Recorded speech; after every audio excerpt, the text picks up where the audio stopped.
guys, Fisher for Bass TV here, back with another video. So I know, 2 uploads in 2 days. It's crazy. I'm probably not going to upload for another like 3 months after this, because you know, that's my style. As you can tell, we're at the bait making station. And as you can tell from the title, today I'm going to be showing you guys how I make my baits. It's not a hard process. You can do it at home pretty easily. The hardest thing is either making or getting the molds. And that's really the hardest part about it. So in a second, I will jump in and show you guys all the stuff that I'm gonna do.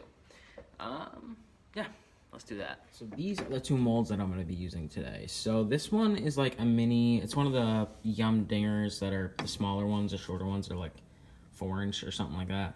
And then this is the chrome mold that you guys saw in the last video.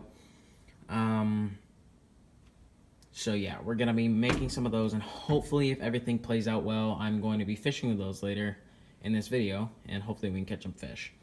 But, so these 2 molds I actually handmade myself. If it'll focus. You can see the detail and everything in there. And then with this one, it's not that detailed because I messed up in a couple spots. See at least a rib in there. But these 2 molds are, it's plaster Paris is what these molds are made out of. It's pretty easy to make them. So I have 2 of these. I had another worm mold that had 2 5-inch worm molds. And so with these, we're gonna make them. So let's get into the starting process. So the first thing that we are going to do is I'm gonna get my tote over here that has the these things stink. These are the pre-made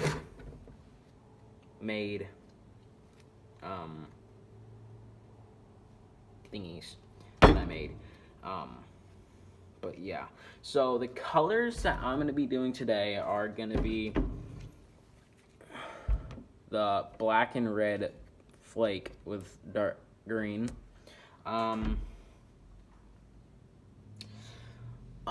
Black flake, lighter green, and ow, hurt. And that was a truck. And this color. This is the one that I showed you in the last video. That's supposed to be like bluish silver. So hopefully this color comes out good with these other ones. So I'm gonna make 2 of each. I'm gonna make 2 of each of 2 of these with one of these color and 2 of these with that color, and then I'm gonna do the same with the other ones. So let's get into it. So the first thing I have to do is I have to take one of these. I'm gonna do this color first, which is the green with the black flake only. I'm gonna do this one first. So what I have to do is I have to just take and cut off a piece of it. And once I get this piece cut off, you can see after I cut that, you can see the layer of salt in the bottom. When I first melted these, all the salt settles to the bottom, and that's all of the salt that was in those. It's kind of crazy. I might actually need a ton, because that's it right there. That's a bigger piece. I'm gonna actually take a little bit more off.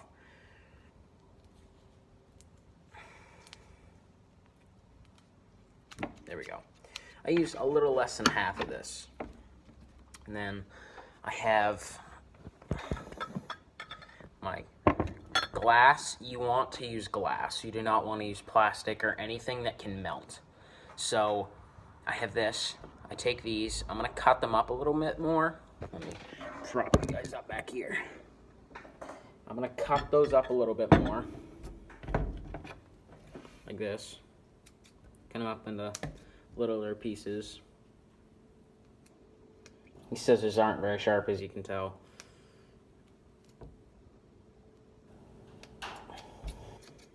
Come on. Yeah, these aren't very sharp, so that's why it's taking so long. So now that I got those cut up into littler pieces, as you can see. I'm gonna take them, put them in my cup. Okay, I have them in the cup. I'm gonna take them and put them in my microwave for roughly around 2 minutes to start with. Once that 2 minutes is up, I'll be back. So after the 2 minutes was up, I actually had to put it back in for another minute and a half because it was not melted. So one thing that you guys need to make sure you do is you need to have like an oven mitt or a pot holder or something just to make sure you don't burn your hand. So let's take this out of the microwave. So I stopped it right where the handle is facing me. Reach in there with a pot holder, bring it out, close the microwave. And then I take my knife and I stir it up.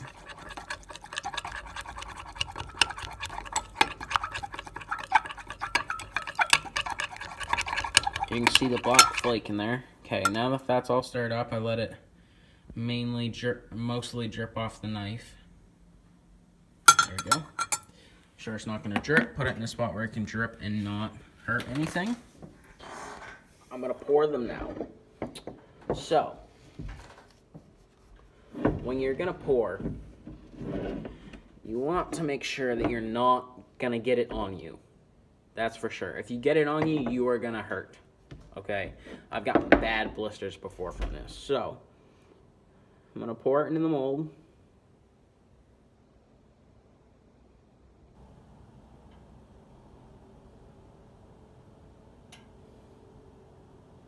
There we go. That's the craw. And then here's the worm.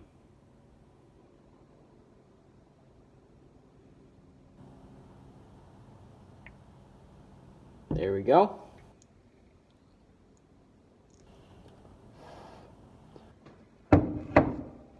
Both of them are poured.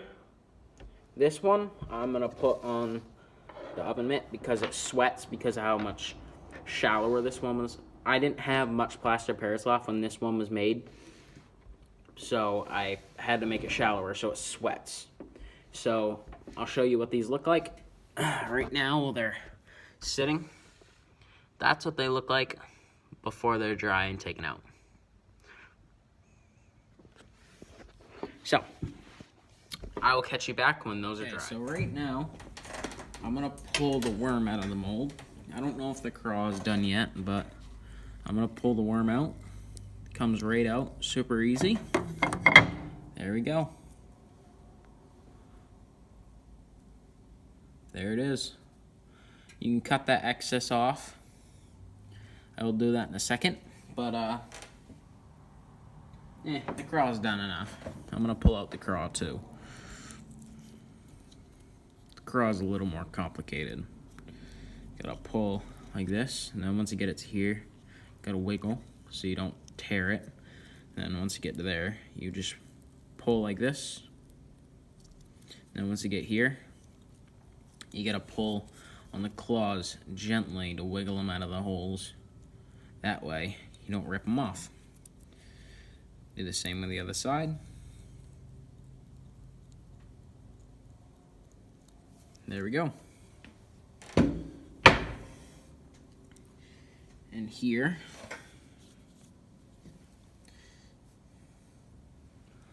is the worm and the craw. I think they look good. I'm gonna cut this excess off, and this one doesn't need any trimming. Gotta put these in some water, cold water. You need to put them in cold water as soon as you get them done, because if you don't, then they won't be as tough and stretchy. So guys, I didn't film a lot of me making baits because I figured I did the first couple for you guys, so I figured why show the rest when I'm wasting time doing that? So the video isn't an hour long. So a downside to this video so far is the fact that I cannot go fishing tonight, so I'm just gonna end the video tonight and make another video with these. So I was able to make in total 12 worms and 9 craws. So I got 3 worms. I opted out, instead of doing the color that was supposed to be like bluish silver, I did like a brownish. So here's the worms in that color. Kind of looks black, but it's brown. Here's a couple of the craws in that color. So I did those, and then I got the ones you guys saw me make, well, a couple of them. I got the 3 green, light green with black flake worms. And I got 3 of the craws in that color. And then the last color was the green with the black and red flake. And let's see. Here are the worms in that color. They kind of look black, but you can see now that they're green with the red flake in there. And then, which one's best looking? I'll just do this one. And then there's one of the craws. So they turned out pretty well. I got 6 of the black and red flake. So this is all ones that I made today. So next video should be coming soon with these. I'll be using my new combo in that, so that will kind of also be a review video for that. So yeah, I think that wraps up the video for today. I hope you guys enjoyed. If you did, smash that like button. If you're new to the channel, click that red subscribe button down below. We are kind of growing still. We're getting views because of videos, and just the more videos I pump out, hopefully the more followers I get. So yeah, if you enjoyed the video, smash the thumbs up button. If you're new to the channel, click that red subscribe button down below. And all I can say now is, my name is Fishing for Bass TV, and I'll catch you later. Bye, guys.